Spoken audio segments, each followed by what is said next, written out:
À l'occasion d'Octobre Rose, l'association Alérac Solidarité nous a proposé de participer à une balade moto. Octobre Rose est une campagne annuelle mondiale destinée à sensibiliser les femmes au dépistage du cancer du sein, mais aussi à récolter des fonds pour la recherche. Le symbole de cet événement est le ruban rose.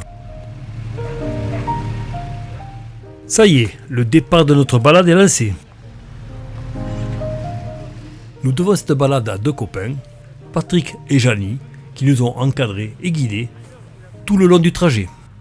C'est d'ailleurs grâce à eux que nous avons pu faire cette balade, puisqu'au départ, l'événement n'était prévu que pour les marcheurs. Ils ont alors proposé à l'association Alérac Solidarité d'ajouter une balade moto, ce qui fut accepté.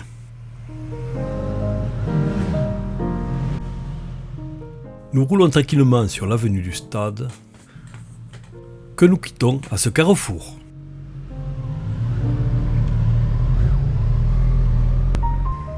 Nous voilà sur la route qui relie le village d'Alérac à celui de La Valette.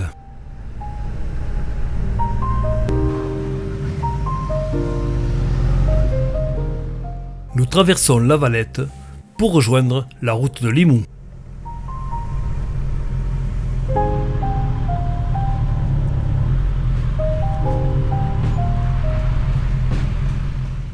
Petit regroupement sur ce cédé le passage pour ne perdre personne.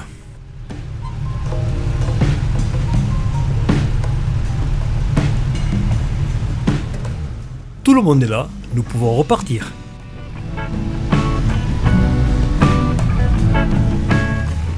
Nous nous engageons sur la D118, direction Limoux. Nous sommes sur une double voie à sens unique, ce qui me permet de filmer mes camarades en toute sécurité.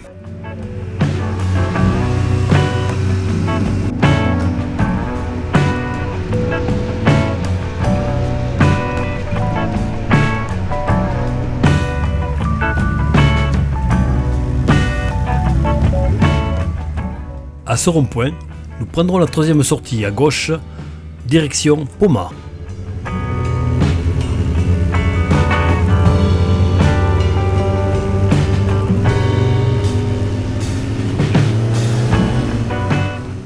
Nous passons sur le pont qui enjambe l'Aude pour nous retrouver sur une route entourée de vignobles. Au loin, nous pouvons voir le village de Pomat. Il est beau ce ciel, n'est-ce pas ? Nous arrivons à Pomat, que nous ne traverserons pas, puisque nous allons prendre la D504, qui est une petite route qui va nous mener jusqu'à Pieusse.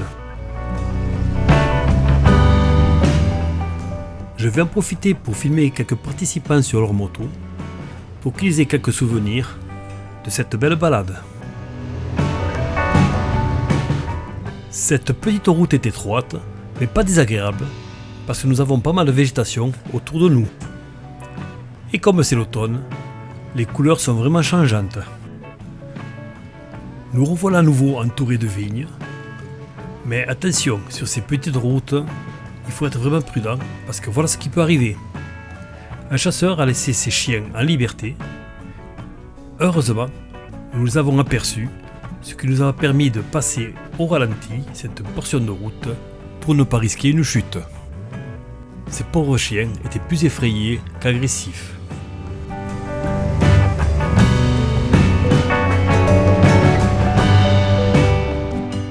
Nous arrivons à Pieusse et nous passons devant son oratoire. Viollet-le-Duc appelait ces petits monuments des reposoirs. L'oratoire de Pieusse est encore un lieu de prière.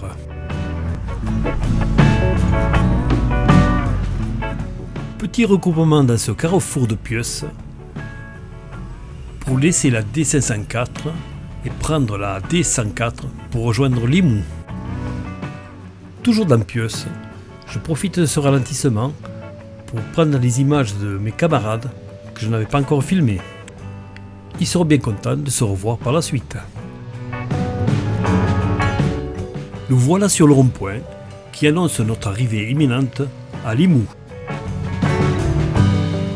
Je me positionne sur une des entrées de ce rond-point pour sécuriser le passage du cortège. Car même si nous avons priorité, on ne sait jamais ce qui peut arriver.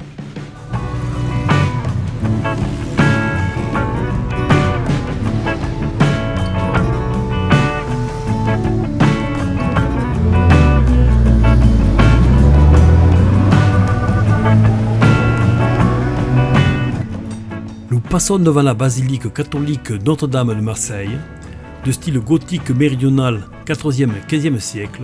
Cette basilique est dédiée à la Vierge Marie et se situe sur la commune de Limoux. Nous voilà maintenant à Limoux, sur l'avenue des Marronniers, et nous passons devant la tour La Passette, vestige de l'ancienne fortification.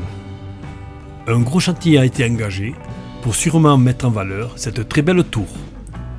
Le futur nous dira ce qu'il en est.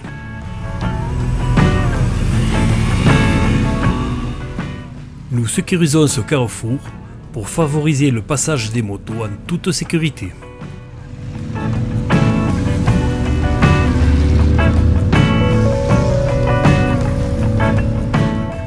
Ça y est, tout le monde est passé, nous pouvons continuer notre balade et au prochain rond-point, nous prendrons la première sortie à droite, direction Mirepoix.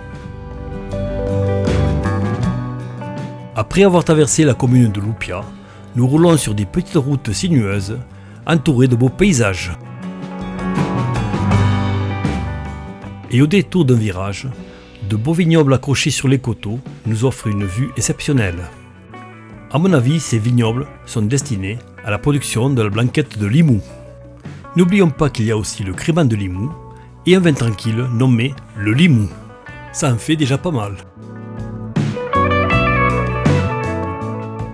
Encore des virelots et de belles vues sur de beaux vignobles.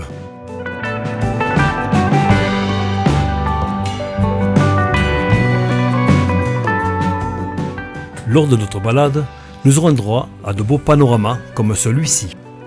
En automne, la vigne prend ses dernières couleurs avant la phase de la dormance. Peu à peu, elle se recroqueville sur elle-même et ses feuilles prennent des teintes chatoyantes, du rouge écarlate au rouge cardinal, du jaune ambré au jaune impérial, des oranges aux notes plus cuivrées, sans oublier bien sûr les verts sombres et toutes les nuances de brun. Tout le monde suit bien et tout le monde profite de ces beaux paysages.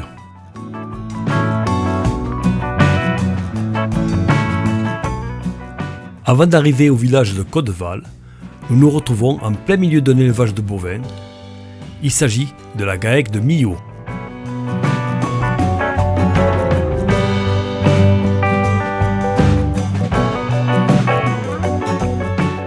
Après avoir traversé Côteval, nous passons devant le château de Lambronne, un château construit fin XIIe siècle et début XIIIe siècle. Nous arrivons à Mirepoix, un petit bijou architectural de l'Ariège. L'ambiance se vit sur la place des Découverts qui a su conserver son aspect médiéval avec ses ruelles, l'immense cathédrale Sainte-Maurice, sa célèbre maison des consuls à colombage sur galerie de bois, ornée d'étranges têtes humaines et de monstres grimaçants.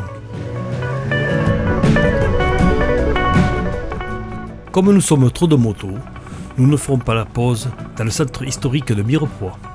C'est bien dommage, mais le choix s'est porté sur le parking du carrefour de la Pierre Blanche à la sortie de Mirepoix. C'est sûr que là, c'est bien plus facile de faire stationner tout ce monde. La file de motos rentre petit à petit dans le parking.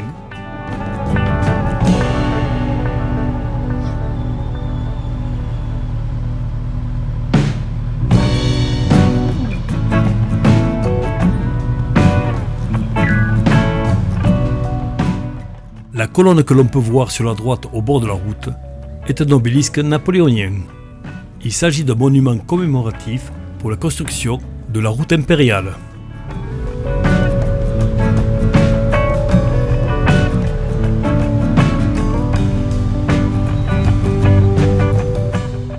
Allez, je ferme la marche et tout le monde prend sa place.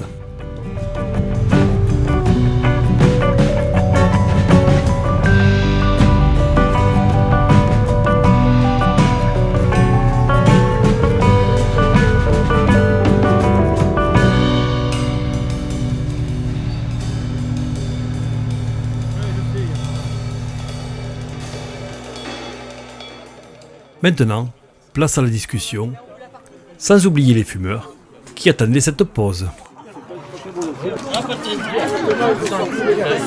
Ouais, allez, soyons fous.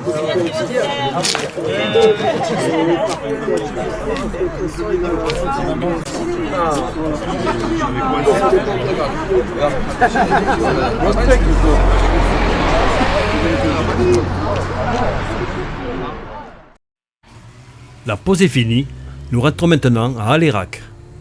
Mais c'est pas pour autant que la balade est terminée.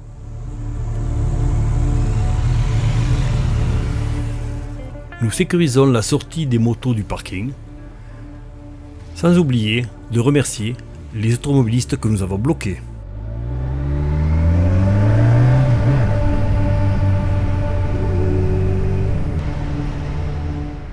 Nous ne sommes pas les seuls motards à nous balader aujourd'hui, alors le salut s'impose.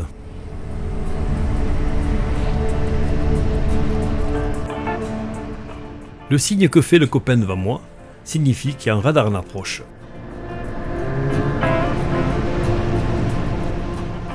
Mais je reste dans la vitesse autorisée pour remonter la file, et en plus, je sais où il est.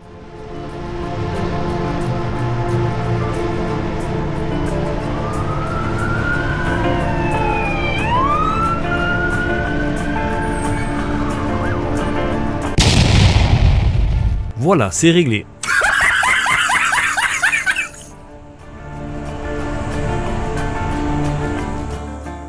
Après de longues routes rectilignes, nous arrivons à Fangeau. Des cousins motards sur la terrasse d'un bar nous saluent, et nous rendons le salut bien sûr. À la sortie de Fangeau, nous allons prendre une petite route sinueuse qui va nous changer de ces routes rectilignes que nous avions empruntées auparavant.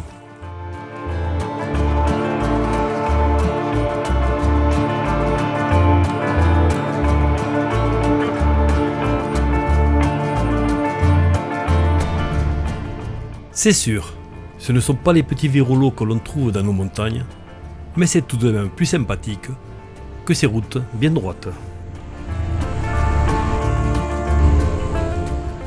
Et avec ces petits virages, on voit que tout le monde se régale.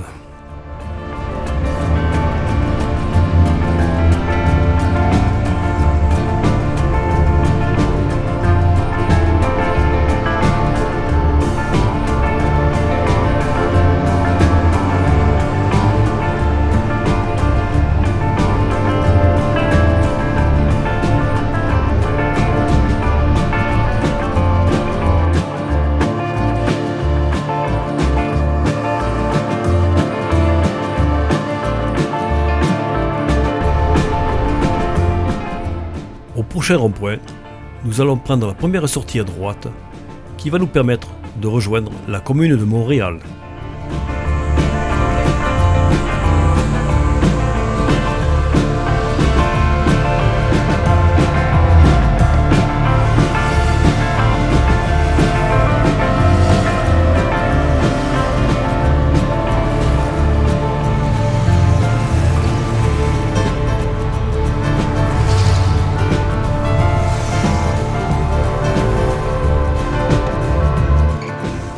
Nous voilà sur la côte qui rejoint la commune de Montréal.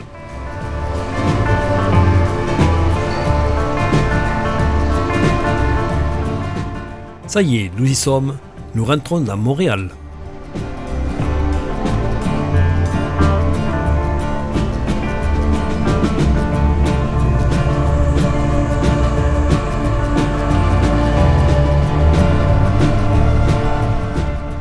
Tout comme Fangeau, que nous avons traversé tout à l'heure, la commune de Montréal fait partie du Lauragais, l'ancien pays de cocagne, lié à la fois à la culture du pastel et surnommé le grenier à blé du Languedoc.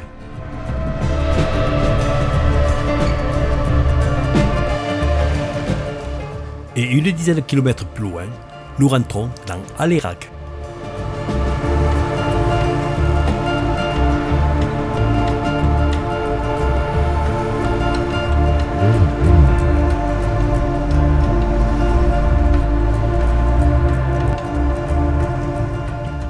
Voilà, nous sommes presque arrivés à la fin de notre balade caritative.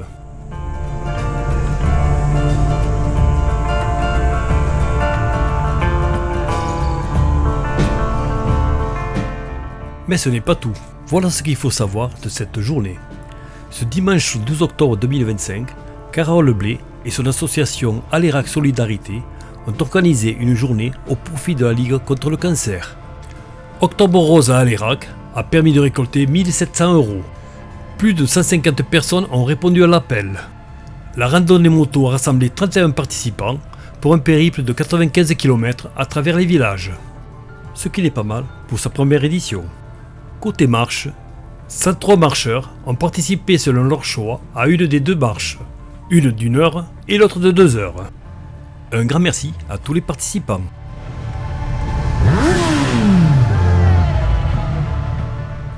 Vous voulez savoir ce qui s'est passé ensuite? Eh bien, une tombola avec de superbes lots a récompensé ceux qui avaient fait preuve de générosité. Un apéritif offert par la municipalité a permis de fructueux échanges. Un repas, style auberge espagnole, a suivi cet apéritif en toute convivialité. Et c'est ainsi que se termine le reportage de cette balade moto.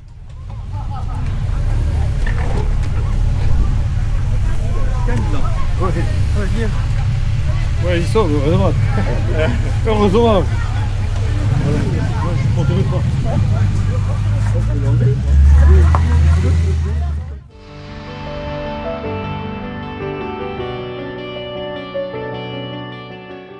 Si cette vidéo vous a plu, vous pouvez mettre un pouce levé.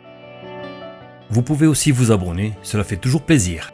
En vous abonnant, vous serez averti de toutes mes nouvelles publications.